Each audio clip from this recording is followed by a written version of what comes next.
All right, welcome to week 3 of the Coaches Show. Once again, joined by head coach Brent Hoelting and Austin McNorton, voice of the Greenbacks.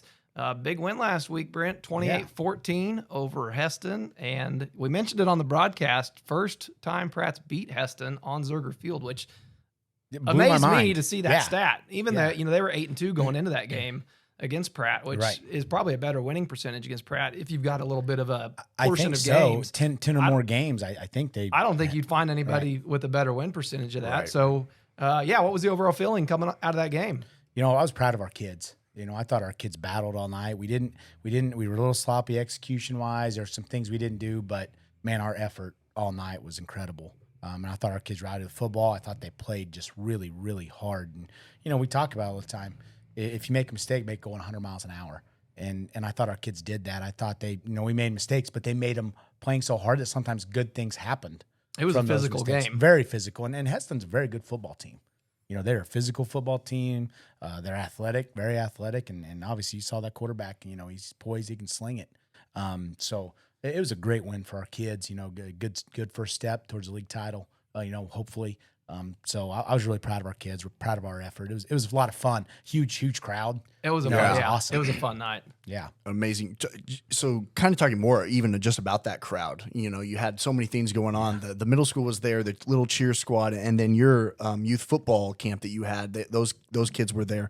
Talk about, you feel like there's a good culture now here in Pratt for Greenback football after seeing that Friday night. We'd like to hope so. I like to think so. I think we're constantly building, constantly working. I think culture is a living organism. You're always developing it, always growing it, because it's one of those things that if you even for a week, a day, stop preaching your core values, stop living out those core values, and it can go away pretty quickly. So I think that's something we're very, very cognizant of all the time.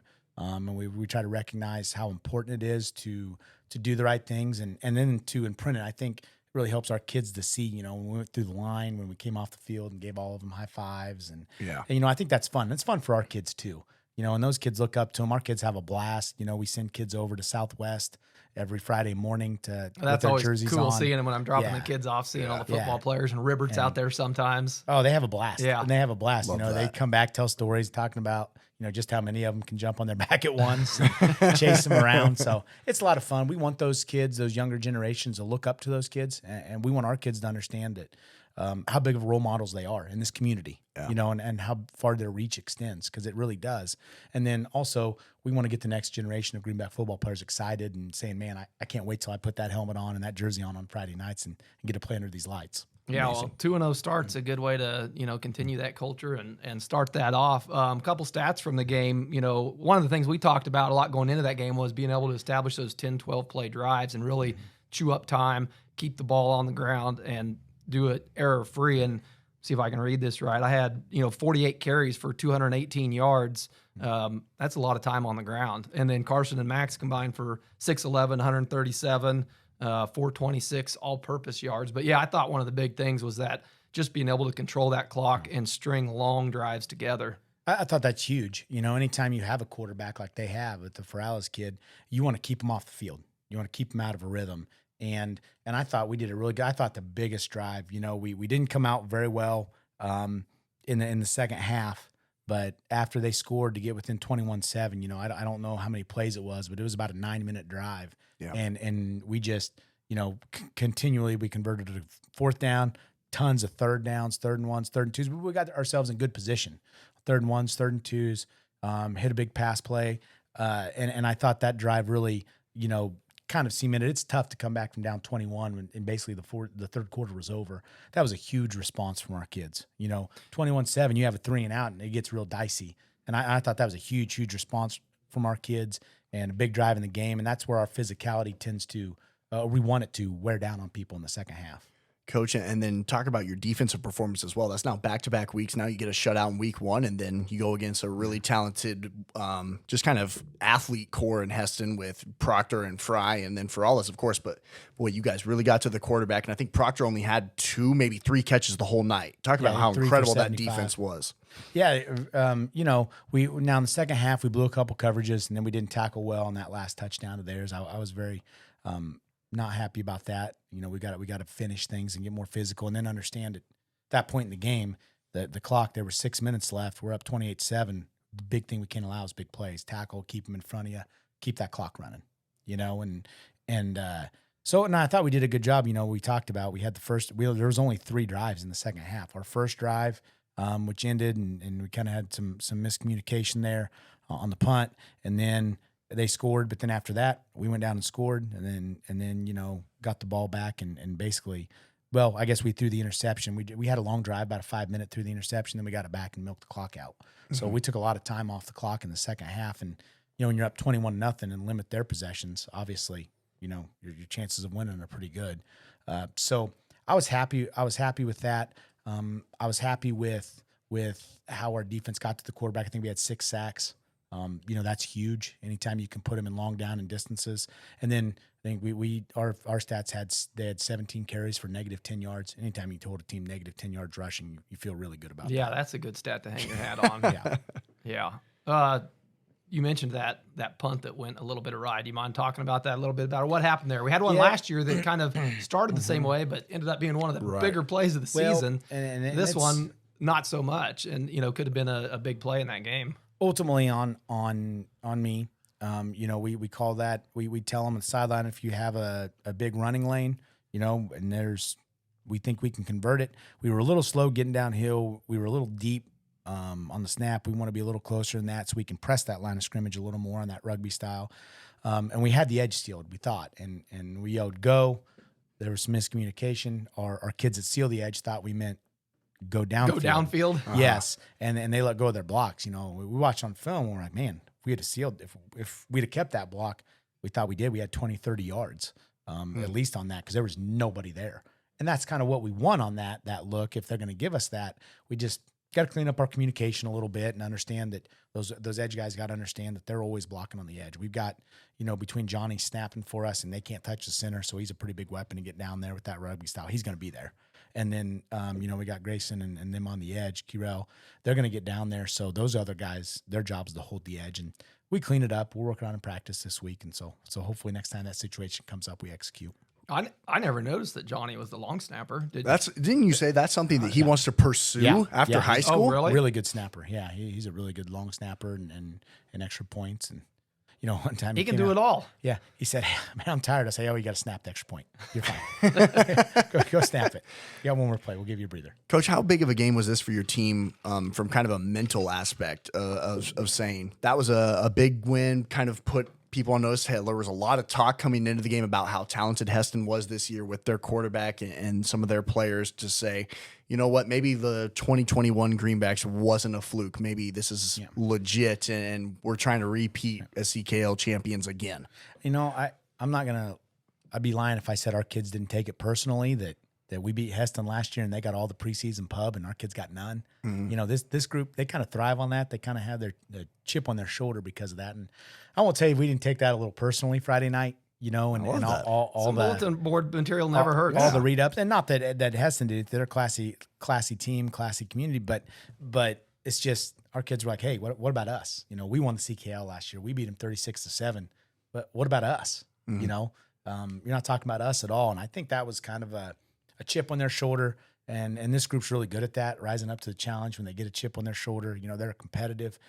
So I think our kids know what we can be. And, we've talked about that at practice a lot. Like championship teams practice like championship teams. We know that we've got some kids that can do some things this year. And this group has worked really hard for 4 years here and established themselves in the weight room and on the football field. So I think confidence-wise, they know what they can do. This is a confident bunch, but I think they also play with that chip on their shoulders like, hey, we want people to respect us and know who we are. I love that. A couple of the big plays in that game that we had the interception by Jair. Mm-hmm.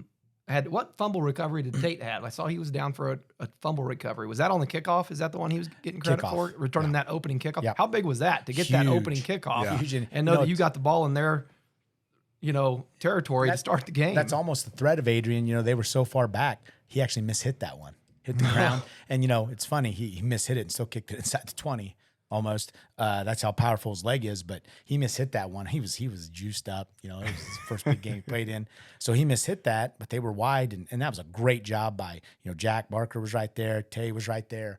Great job by them of getting down the field, flying down there and taking advantage because, when they're supposed to get the ball and they've got this high-powered offense and then we get it and go down and score first, that's huge in the game. And then, we were able to get a stop and then boom, go down and score again. And all of a sudden, momentum and our offense is one of those that we don't love to get behind people. It's tougher, but it's really bad for people when they get behind on us because, we're going to chew clock. We're going to grind it out. Do exactly what you did. Right.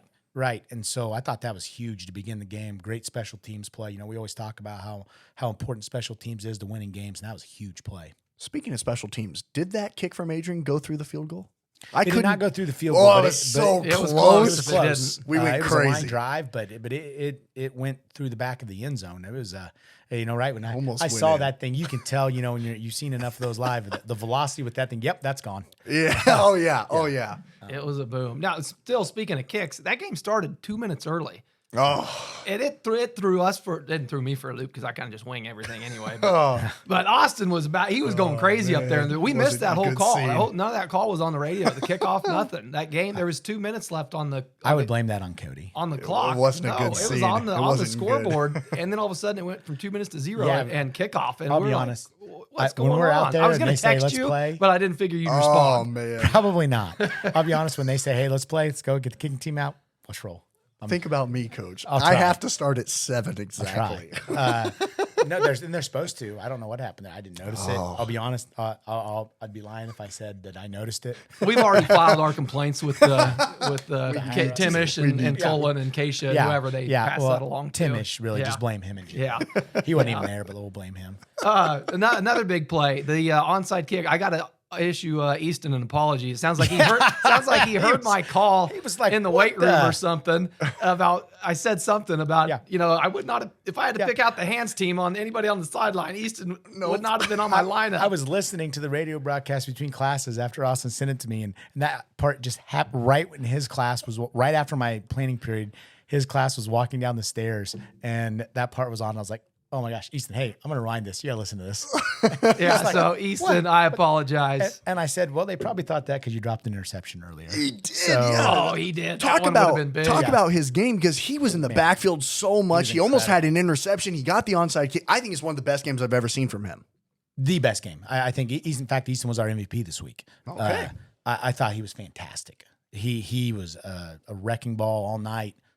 Easton's really grown into that leadership role. He knows, and I always tell the kids like, "Hey, you're kind of like clay when you come in, and sometimes, to mold clay, you got to put a little heat on it." And Easton can tell you he's probably taken his fair share of chewings from me over the years, and then this year, Easton's really grown into just a fantastic football player. He's a great kid, first of all, but just a fantastic leader, and he was absolutely dominant. They couldn't block him up front Friday night, and that set the tone for a lot of things.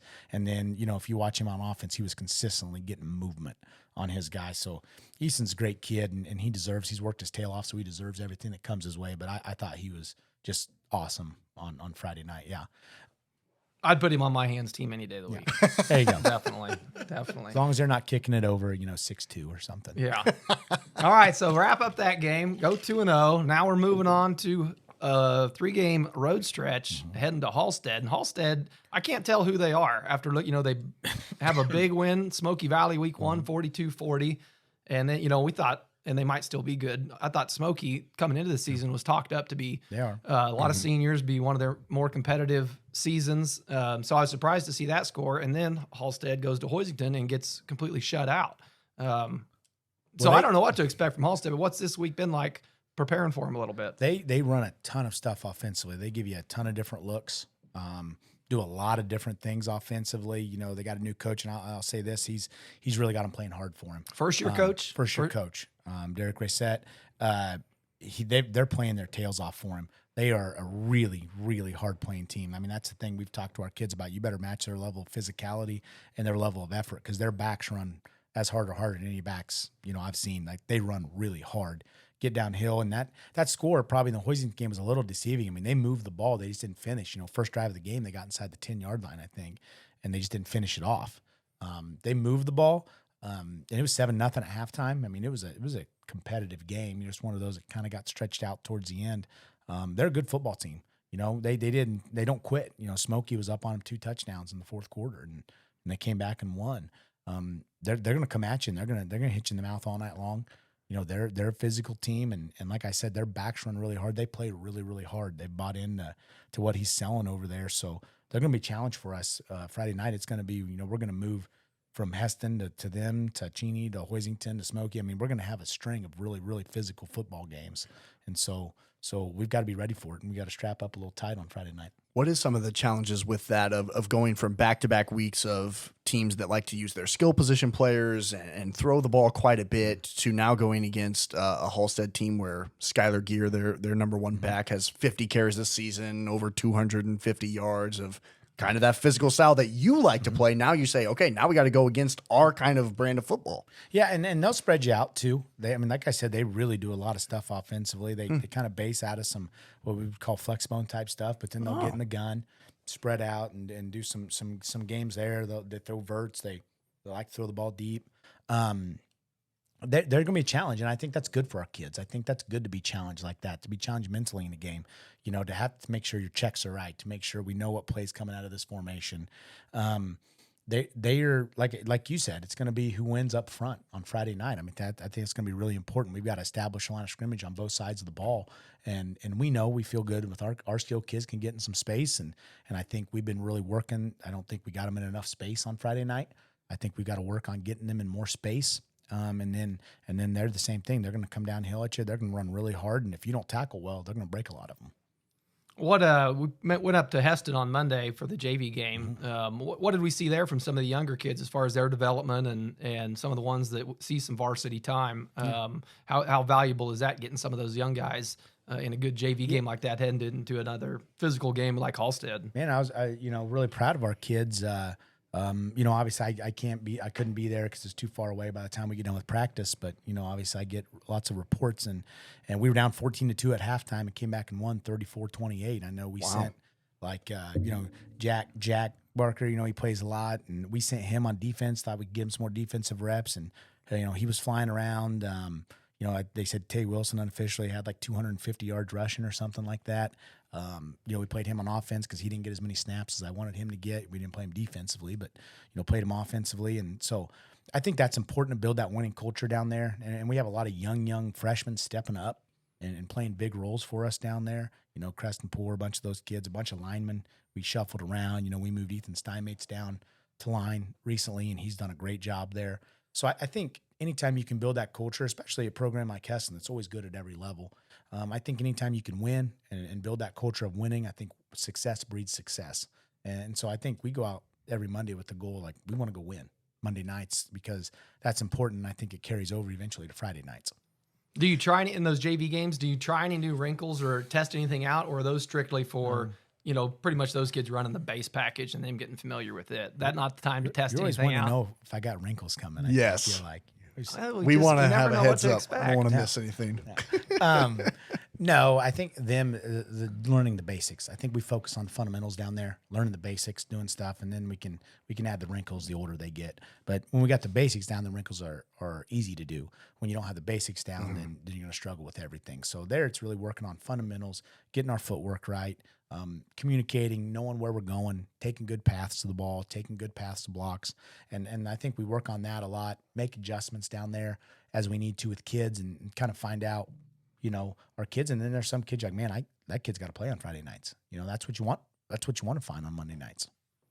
Coach, now taking kind of this team on the road for 3 straight weeks, what are some of the challenges kind of mentally preparing for that, knowing that now you can't make a mistake and have your crowd kind of help you out, and some of these things that are saying, okay, you're not going to be comfortable now for 3 weeks in a row. How do you kind of prepare for that kind of mindset now?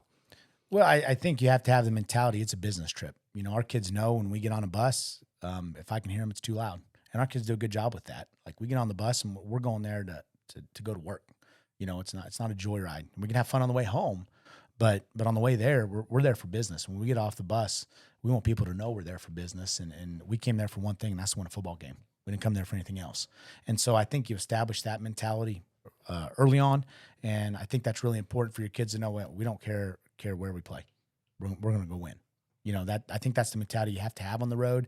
And like you said, we got some incredibly challenging road games come up. So So we talk about getting enough sleep the night before, making sure your body stays kind of in the same clock rhythm, and making sure you're hydrated, all that stuff. Because sometimes riding in a bus, you're sitting there, make sure you're still hydrating because you don't feel like drinking as much when you're just sitting in a vehicle. So we talk about all those things, and then hopefully we go out and it doesn't matter where we play. Football is football on Friday nights. So be ready to go at 7:00. The fact that you can discipline them enough to not talk on. Me and Austin were at school today for Go Day, doing career day or whatever.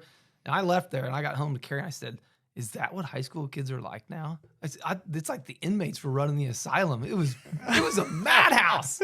She said, "Yeah, that was just Liggett's classroom." That's true. That was Liggett's classroom. But just I said, it wasn't like this 20 years ago. Maybe it was, and I was one of those kids. But the fact that you can keep them that quiet on a bus, I'm impressed with your level of discipline or maybe fear that you instill. Fear. One or the other. No, they know that. Our kids do a good job of that. But also to our kids' credit, it's not me. They want to go win. Our kids are competitive kids, and they know what it's about. Most of them, they put their music on, and all of them kind of approach pregame differently. And that's something I've had to learn over the years, that my pregame routine wasn't everyone's pregame routine. And so as long as they're getting appropriately focused and you kind of get to know them over 4 years, 3-4 years, like what does this kid do to get focused? Some of them are kind of loose and then get ready to go about 7:00. Some of them are stone cold, ready to go knock the crap out of somebody at 5:00, And so I think you let the kids get ready, and our kids do a good job of that. We just tell them, you do you and get mentally focused. Go over plays. I think the bus is always a good time to visualize. I'm a big visualize person. Visualize plays you're going to make. Think about situations. What if they do this? What if it's 3rd and 8 and they have this? And what if they come out in this formation? What do they like to do? What am I looking for? And then offensively, this is the play I'm going to make when I get an opportunity. I think that's important because it's that self-belief, like I'm going to go make those plays. And so then when those plays present themselves, you go make them. And so our kids do a good job with that, really, overall. They're a competitive group of kids, and we don't have to say too much. Coach, you talked a little bit about the hydration, and we saw some cramping issues and things like that against Heston. And I heard, some of my family members were talking about they saw the pickle juice being passed around down on the sideline. Can you kind of explain to all the listeners about how to keep these kids hydrated and that pickle juice that they see on the sideline? What's going on there? Yeah, well, pickle juice, you want to get some salt in them. Some electrolytes. Our parents are great. They give us Gatorade at halftime. Sometimes I think it's just, it's hard when you start off a week where we only played a half, like at Larned, and then all of a sudden you play a game with, with the crowd we had, which was phenomenal. You're going to have, and the opponent, you're going to have high emotions. And with high emotions, your adrenaline starts running more. And that's also a thing, we talk about not making mistakes, playing within yourself. But I thought our kids did a good job of that. When that adrenaline's running and stuff, man, it takes a lot more oxygen to get to your muscles, and sometimes you run out and you cramp because you played so hard. And so our kids, most of our kids, man, I thought I did a great job of drinking. I was drinking this much water, and so that's something we just got to keep working on. And it was hot, and that's probably also on us as coaches, probably knowing it's a 4-quarter game. I wanted to get up early on those guys, but probably running some younger kids a little bit, and working in a break for a possession or two throughout the game and try to keep them fresher in the 4th quarter. Let's go over, see if we match up 3 for 3 again this week. And we did it last week as far as the play. You mentioned Easton was the MVP. We missed that one. No, we had Carson. Did we have Carson? Or Johnny. We had Johnny because he defended. That's right. We had he that was matchup incredible. I think we had Johnny. But what were some of the other awards that I told Johnny. came out of that So game? we have 3. I bought last year. I got 3 jerseys. We talked about that, I think, maybe. But that's what we do. We give out the jerseys, and they say stud of the week on the back, and they're all different, kind of fancy greenback jerseys. They look different, but they're green. For practice, one of them has American flags. One of them has like lightning bolts. One of them is camo. That's awesome. So we give those out practice at the beginning of the week. And, I told Johnny, like, hey, you're probably going to have a lot of opportunities to win this year. You're going to be okay. He had a great game, and then we all did. But I mentioned Easton. I think, we played did mention awesome. him. I thought he played awesome. Obviously, anytime I told Adrian, if you kick it through the back of the end zone, you automatically get special teams player of the week. You get that one. Almost like a field goal. So that was awesome. Adrian's obviously his kicking is such a weapon for us. Starting down at the 20, and then because if you look at what their second drive were, we started on the 20. They got a decently long pass play. Still had to punt though because they're still on our side of the 50. Yep. Where you start on the 35-40, you're on our side, and you're probably going for it, and that's huge. Yeah, that's a big difference. And then Scout Team Player of the Week was Arlie Morrell. He's done a great job. He always gets in, always volunteers, always asking questions, trying to learn. He's done a really good job. He's coming along at, he's risen up to be our backup tight end, and we've been moving him around a little bit defensively, but he's always in on special teams, always in on any scout team. We don't have to ask and tell him to come in and get in. So he was our Scout Team Player of the Week. Stick of the week or hit stick. Who got Carson the hit Hamey. stick? Carson Hamey got the hit stick. We got that. We call on that that crossing route. He tattooed that kid. Yeah, we got that one. I told him, I said, I think you probably could have broken intercepted that ball. You just wanted the hit stick, didn't you? It was a good one. Honestly, there wasn't a whole lot to choose from that game. I mean, it was a physical game, but there wasn't a lot of standalone hits like that. I think if you go back and watch film, there was a lot of physicality. Yeah. A lot of hitting up front. Stuff that maybe the average fan or people can't see because there's just such a scrum that you can see better on film, especially with our end zone view. But Carson's one stood out. But he really did hit the heck out of that kid. Yeah, we heard it. Kid was coming across the middle, and I don't know how the kid held on to the ball. Kudos to him because he put his feet above his head. Well, I think it was just maybe 2 or 3 plays later we turned it over, and Carson took a big hit right after that, if I remember right. We missed a protection. Didn't see a blitzer and messed up a protection and doubled a guy we shouldn't have when we're supposed to fan. And what stinks is other than that, we had Johnny and Max. I mean, there was no one within yards of him. They're probably big play. Luckily, we came back 3 plays later, and then we hit Johnny for the long one. Who he broke some ankles there. I said that. I was talking to Cody about that beforehand. Yeah. I mean that's what I've told our kids. Play. We don't have to throw it deep. Like our kids, all of Max, JR's really good at Johnny. Get him the ball in the open field and let him get a full head of steam. And they're tough to tackle. They're Noah Riley's been playing kids. pretty well from that position fantastic. as well. Really proud of Noah and really proud of the work he's put in to be reliable, option catching and playing defense for us. Noah was someone we asked a lot last year. He could probably tell you the same thing as Easton. He took a lot of tunes, being more physical and doing this and that, working on his hands. And man, Noah's really met the challenge this year. And that was a huge play. Great catch, great route the other night. And that was a huge play to get us that 14-0 lead. Yeah.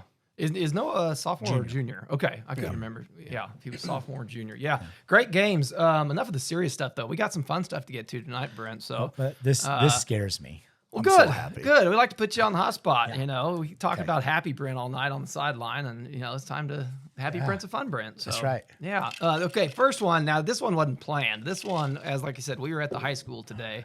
And I got handed this question from one of your coworkers. He asked to remain anonymous, but he said, I'm sure you could guess. Now, it might take me a while to read it. Oh, my gosh. That's a novel. Yeah, it's a novel, but novel. I told him I would get through it. So here's the question. The Greenbacks have their first away game at the season. Away games are always concerning as it is important the Greenbacks make it to the game on time. Recently, the Greenbacks have had some transportation issues.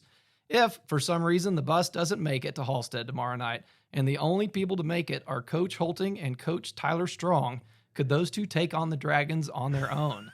And if so, what would be the final score? Now, take into consideration, Coach Hoelting's shoulder hasn't fully healed from surgery, and he can no longer throw the ball a quarter of a mile, and Coach Strong's back could give out at any time.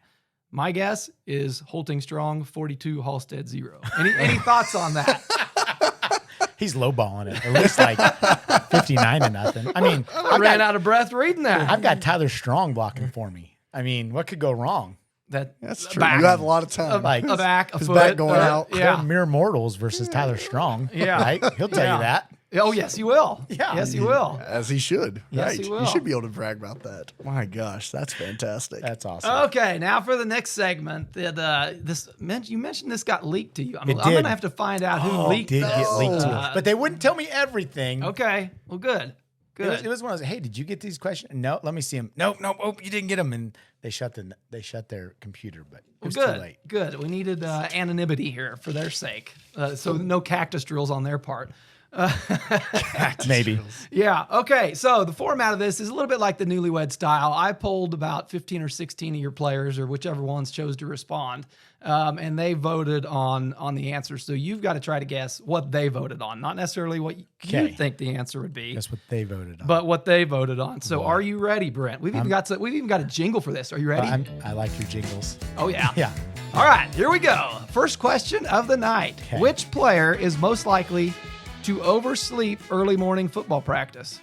Dalton Slaughter. Voted on by the players. The players voted Keyrell. Okay, that would be second choice, yeah. Okay. Okay. Next question. 0 for 1. 0 for 1. Yes. Which player gets yelled at the most in practice? Hudson Rector. Ding, ding, ding. Oh, we got some applause there. There we go. Got that one right. All right. Sucks for Poor Huddy. guy. Yeah, poor guy. All Should right. never be said for Huddy. Next question. Which player is most likely to forget his helmet on the bus? Oh boy. Forget his helmet on the bus. Man, this is a tough one. Max Uni. They went with Dalton. Max, I think, I was didn't a want to do close a second repeat. there. Yeah. Okay. Okay. Now for some coaching fun. Which coach would win a dance-off? Voted on by the players. Well, I went to Jamaica this summer with Coach Brown, and he would think it's him. He would absolutely think it's him. But I'm going to go just because it would look cool because his dancing moves. After he broke his hip, he would be given the stanky leg or something. It'd be Tyler Strong. Tyler Strong Yeah, is well correct. done. There we go. You've got another winner. All right. Next question. Which coach would most likely suit up if an extra player was needed? Oh gosh, probably any of us. But I would say probably Coach Brown. Coach Brown was Well correct. done. Two Well more to done. go. Which player would you not let date your sister? Now, this is the players, not you as the coach. Oh gosh. And there were some close 1 and 2s here. So Absolutely, Max. Right. Wow. that's not a big close. Absolutely. Yes, Poor Max. guy. Max was voted on. Absolutely. Yeah. All right. And which coach would win an arm wrestling competition? Oh, Strong. Strong is correct. And the last one, which player on the team would win an arm wrestling competition? Oh, Kirel. No, Brock Bourgeois That's got true. the vote there. That's actually Bourgeois Brock got in has. If you guys have ever seen, next time you go talk to Brock, just put your hands up against his. He there. Big old man the hands. most enormous hands I have ever seen. They make big hands look small. Oh my goodness. I mean, I think they're almost like 11-inch hands. Wow. From to between. Yeah, he has absolutely monstrous mitts of hands. So yeah, that would be. You know what? That would be a good competition if we did that. There would Him be and some guys Kirel? that'd be pretty. Him, Kirel. Yeah, I mean, I think Brock's got a little Drake longer got some levels. votes there. Yeah, there was a few different ones there. you got So, 5 right. We're gonna have to. Yeah, we're not gonna bad. have to do that Not now. bad. Now I want to do an arm Be wrestling. a fun fundraiser. That's there right. You go. There you go. All right. We'll broadcast it live. Yeah. Oh, there we go. already That's betting even so better. we can't snap. That's It even is. better. I was just going to say that. It is legal now. Probably in not high Kansas. schoolers. No, probably not. All right, Coach. That's all I got for you, Austin. You got anything else? I'm excited for tomorrow Yep, night. heading we are up too. to Thank you, guys. Friday heading up night. to yeah. Halstead Friday night. So everybody come out, and I know traveling and supporting them ain't going to be a problem. So we look forward to seeing If you everybody. can't make it, tune in. That's right. If you can't make it, tune in. Austin I had to usually do that. shares all the links Shameless on his plug. Twitter page or on Facebook where you can stream it. This one, only the home games are on the Greenbacks YouTube. Right. So you can listen. You can listen. Yep. So, I think there's a link for them. They might have a video stream, Okay. but don't watch that. Just listen to us. So watch that. Listen to you guys. Watch that, mute it, and listen to There you us. go. That's I the like best. that. That's There you go. what my All family right. always does. sounds like a plan. All right. Good luck Friday night, Thank Brent. you, guys. Thanks for joining.